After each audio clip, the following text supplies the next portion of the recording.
Hi అండి, welcome back to our channel ST Telugu vlogs and cooking videos. ఈరోజు మనము పచ్చి కారంతో సొరకాయ కూర ప్రిపేర్ చేసుకుందాము.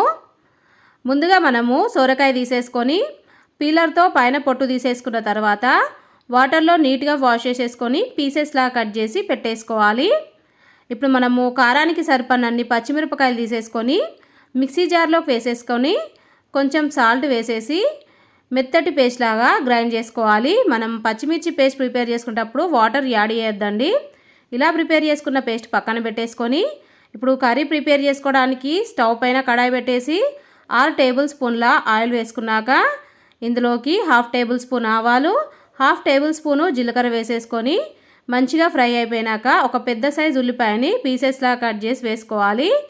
అలాగే ఇందులోకి 1 టేబుల్ స్పూను కసూరి మేతి వేసుకోవాలి.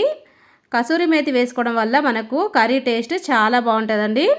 ఇలా వేసుకున్న తర్వాత కలుపుకుంటూ మనం వేసిన ఉల్లిపాయలు కసూరి మేతిని ఆయిల్లో ఫ్రై చేసుకున్నాక 1 టేబుల్ స్పూను అల్లం వెల్లుల్లి పేస్ట్ వేసేసుకొని పచ్చి స్మెల్ పోయేంత వరకు కలుపుకుంటూ మంచిగా ఫ్రై చేసుకున్న తర్వాత ఇప్పుడు ఇందులోకి 1/2 టేబుల్ స్పూన్ పసుపు వేసేసుకొని ఒకసారి మంచిగా మిక్స్ చేసేసుకొని ఇప్పుడు ఇందులోకి మనం ముందుగా ప్రిపేర్ చేసి పెట్టుకున్న పచ్చిమిర్చి పేస్ట్ను వేసేసుకోవాలి. వేసుకున్న తర్వాత మంచిగా మిక్స్ చేసేసుకుంటూ మనం వేసిన పచ్చిమిర్చి పేస్ట్ పచ్చి స్మెల్ పోయేంత వరకు 3 నుంచి 4 నిమిషాల పాటు ఆయిల్లో ఫ్రై చేసేసుకోవాలి. పచ్చిమిర్చి పేస్ట్ ఈ విధంగా ఆయిల్లో ఫ్రై అయిపోయిన తర్వాత ఇప్పుడు ఇందులోకి మనము కట్ చేసి పెట్టుకున్న సొరకాయ ముక్కలు వేసేసుకొని పోపులో కలిసేటట్టుగా ఒకసారి మంచిగా మిక్స్ చేసేసుకొని ఇప్పుడు స్టవ్ని మీడియం ఫ్లేమ్లో పెట్టేసుకొని కడాయి పైన మూత పెట్టేసి మధ్య మధ్యలో కలుపుకుంటూ 5 నిమిషాల పాటు ఉడికిచ్చేసుకోవాలి.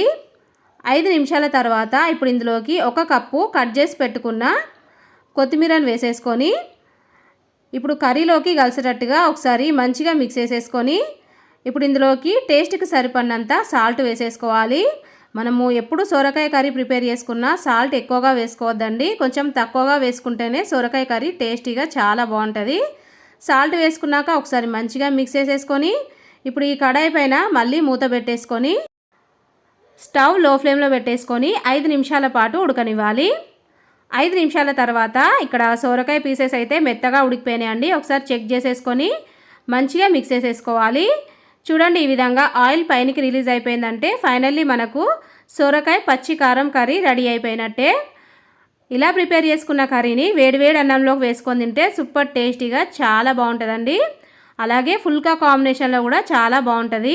ఈ చలికాలంలో మనకి సొరకాయలు ఎక్కువగా వచ్చేస్తాయండి.